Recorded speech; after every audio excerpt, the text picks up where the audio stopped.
The first thing I do when I wake up, pray and drink a jug full of water.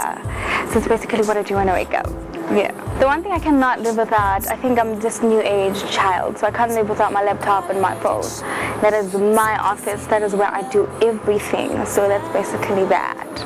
I was academically driven when I grew up, so I wanted to be an actuary.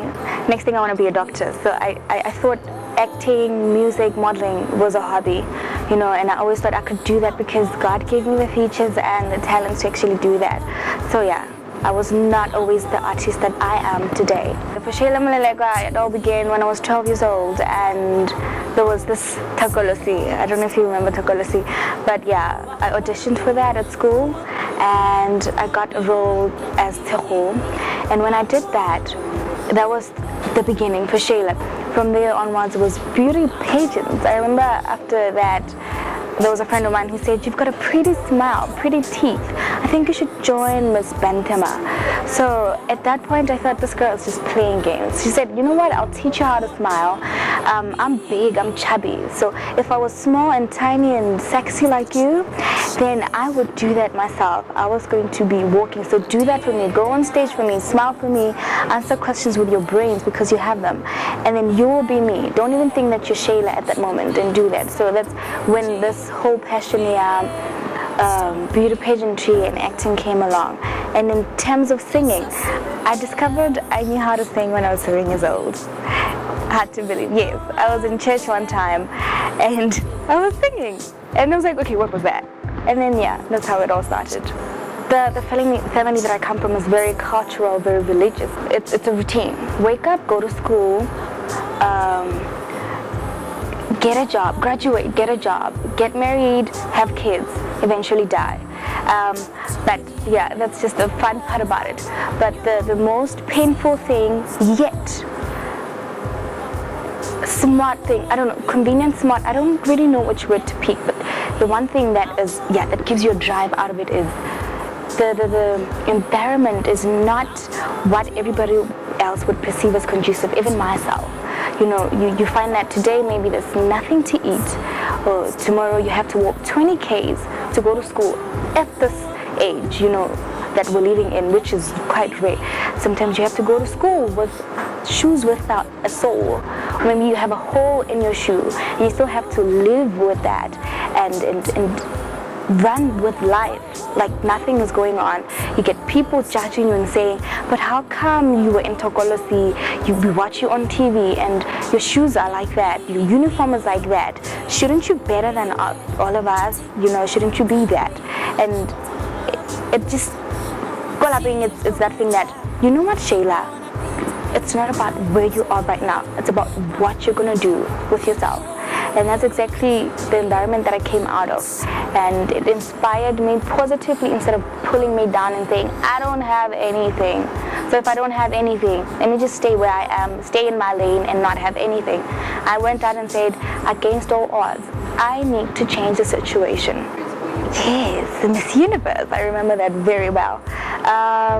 The experience was amazing, and simply because it was a time for me where I said that I am going to do what a normal girl who comes out of a normal family, or what we perceive as a low-class family, cannot do. So I'm going to do what everybody else thinks I can't do. I'm going to be that person, that mentor that I never had, to say that it does not matter what kind of house you come from. You can do anything if you put your mind to it, and if you work smart towards it, and yes, eventually achieve it. So that was that place. It gave me that platform to actually be a mentor to a lot of young people. Yeah, I remember this is the highlight of my pageant years. Immediately after winning Miss Universe and coming back from Las Vegas, I did a campaign called I Am the Change. I went to 10 lowest performing schools, senior secondary schools, and I was empowering the young people about their studies, life lessons, as well as HIV and AIDS, you know, because we're dating nowadays. This is thing, dating, smoking, drugs, all that. So it was about that. And guess what? The following year, when the results came out, 5 schools moved out of that 3 schools made it into the top 10 from being the lowest 10, and the others moved out of the lowest 10 upwards. So it was something that gave me courage and said, you know what, Shay, you're doing the right thing. Keep doing what you're doing, because that little dream, that little spark that you believed in is actually true. You are touching somebody else's life.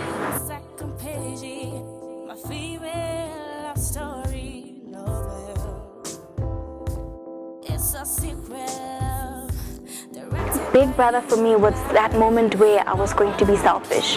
Go out there, look for a platform that would engage me. Big Brother for me was a breaking point. It was a point between me saying I give up on life or I move on. Because at that time, my studies, I was studying accounting at Botu University. And I remember very well that when I went to Miss Universe, I had to drop school for a year. So that means there were exams that I didn't write when I was in Las Vegas. And coming back, I had to write all those things again. So obviously you have to fail some of those exams. And in the situation that I lived in, no one was able to give me 500 or 600 or 1,000 to pay for the resits. And because of that, I needed to find a way. And there was an opportunity. And I said, you know what? Right now, I cannot put myself through school without a hiccup. But I have these talents that I'm sitting on.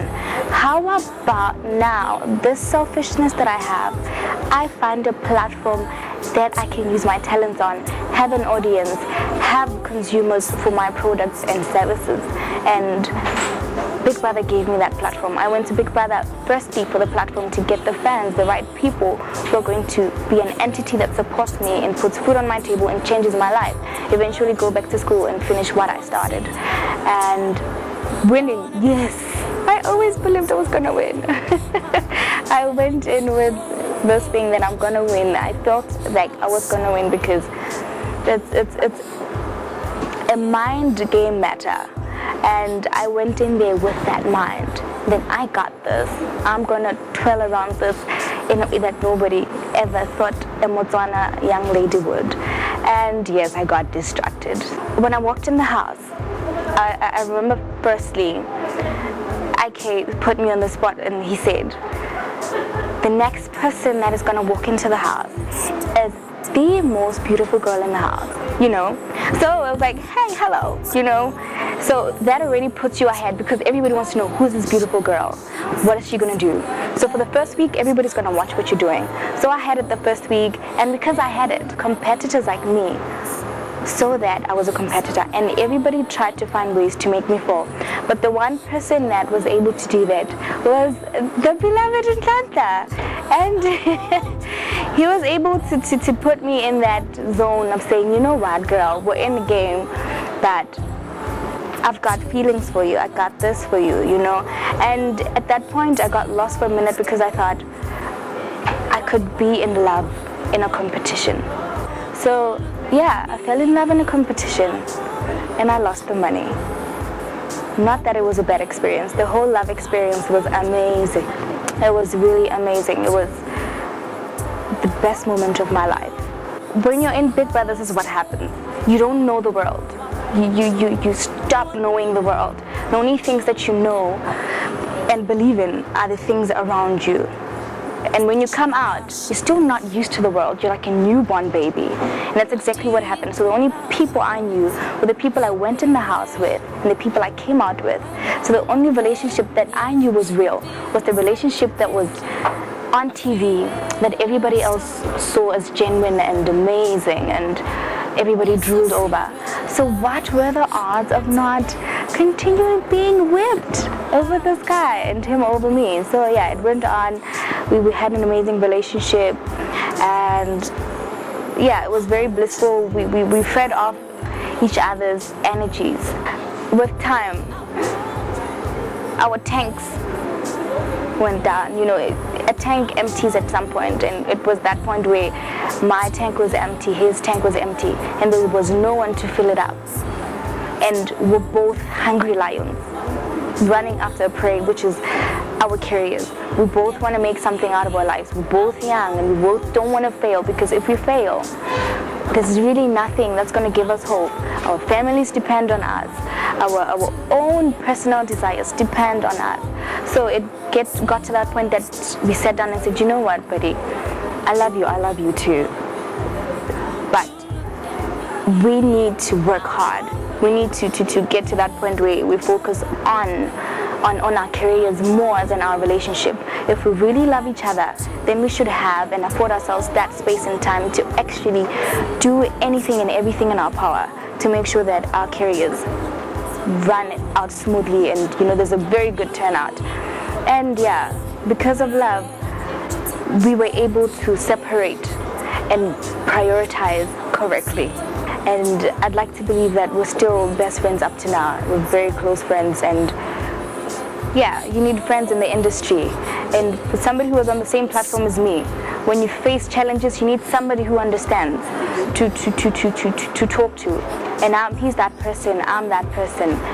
Big Brother changed my life completely. I got exactly what I wanted, the platform. I got the fans. I got people who believe in me, who support my craft. Some who buy my music. Some who fight for me, because when you're in this field, in these streets, it's a battlefield. Anybody and everybody wants to pull you down because they wonder how you're just normal and you are able to do that and you're up there. But even in that spirit, everybody thinks when you come back from such a big platform, you should all of a sudden have a car. I should not call you and say, I need a ride. I should not call you and say, yo dog, I don't have $100, but I need to go and print my CDs to take to the radio. Everybody expects you to have money to go to a fancy celebrity party. Everybody expects you to look, everything that is about you, be as you look. You see how I look so good and everything? Everybody expects my pocket to look like that. Everybody expects my house to look like that. Expect the food I eat to look like that. But it's not that. And that's how Big Brother changed my life. It gave me that place where I know that everybody comes, have that perception. But it also made me, it grew me, like it built my mind. I'm now stronger, and now I understand the blurred lines and I see exactly what it is. I know how to get what I want and how to separate what people say about me, what people say about my career, to what I want about my career.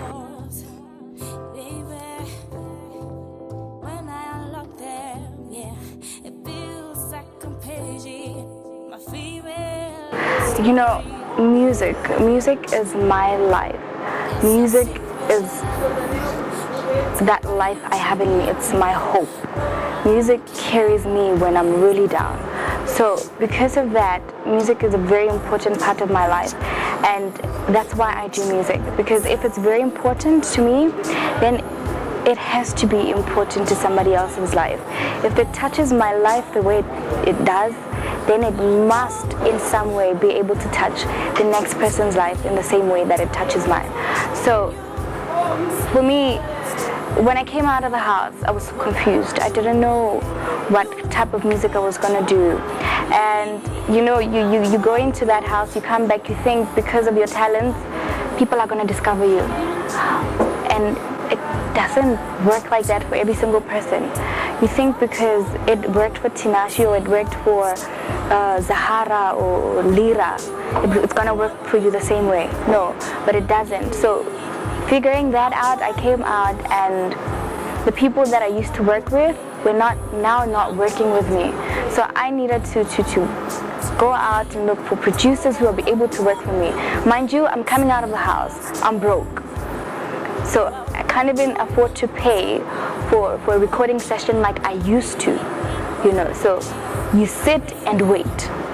And in my sitting and waiting, I found producers in South Africa, and Brafana Zulu, he plays the bass guitar for Hugh Masekela most of the time, and he's played for Quincy Jones and all that, and Bongani Moyo, Randall Skippers. Those people heard me sing and they loved my voice, and it came at a point where they had a project they were doing, and when they had that project they were doing, there was Sheillah with an amazing voice. There was Sheillah with a different view on life, and the beats that they made the instrumentals that they had, it just conspired with what Sheillah was at that point, and it just had to be jazz, something that is timeless, something that is amazing. So the idea of being the youngest jazz vocalist in Africa was just so amazing, and with such a huge voice that I have, it felt fit for me to do that kind of genre. And so I went and jumped into jazz, and I did this amazing song called Giliheta that really caused a stare. Yeah, because people didn't understand why I would title a song Giliheta as young as I am. And once they got to understand the meaning behind it and how it's an empowerment song for single ladies that we normally mock and look down upon. So after Giliheta, it was I Want You. And this beginning year, I dropped In It to Make It, which I collaborated with my cousin Bunty, who's causing a very huge buzz in the industry and changing the rap game and all that. So it came to that, and it was not easy. First of all, getting the music on video was not easy. Second of all, getting shows is not easy. Promoters don't want to pay you. Promoters don't believe in you because you don't have a buzz. They just don't believe in your effort because there's no that buzz. But how do you create a buzz when we're still trying to create an entertainment industry in our own country? You know, how do you create a buzz if you don't want to give a chance to newcomers? You only want to wait for them to blow up. That's when you bring them to the people. I haven't gotten to understand how that works. But yeah, so my music career is what, like I said, is what gives me hope. And I've got very good feedback from people, and my songs on Naomi Music were on the charts at #1 spot and top 5 for more than 8 weeks.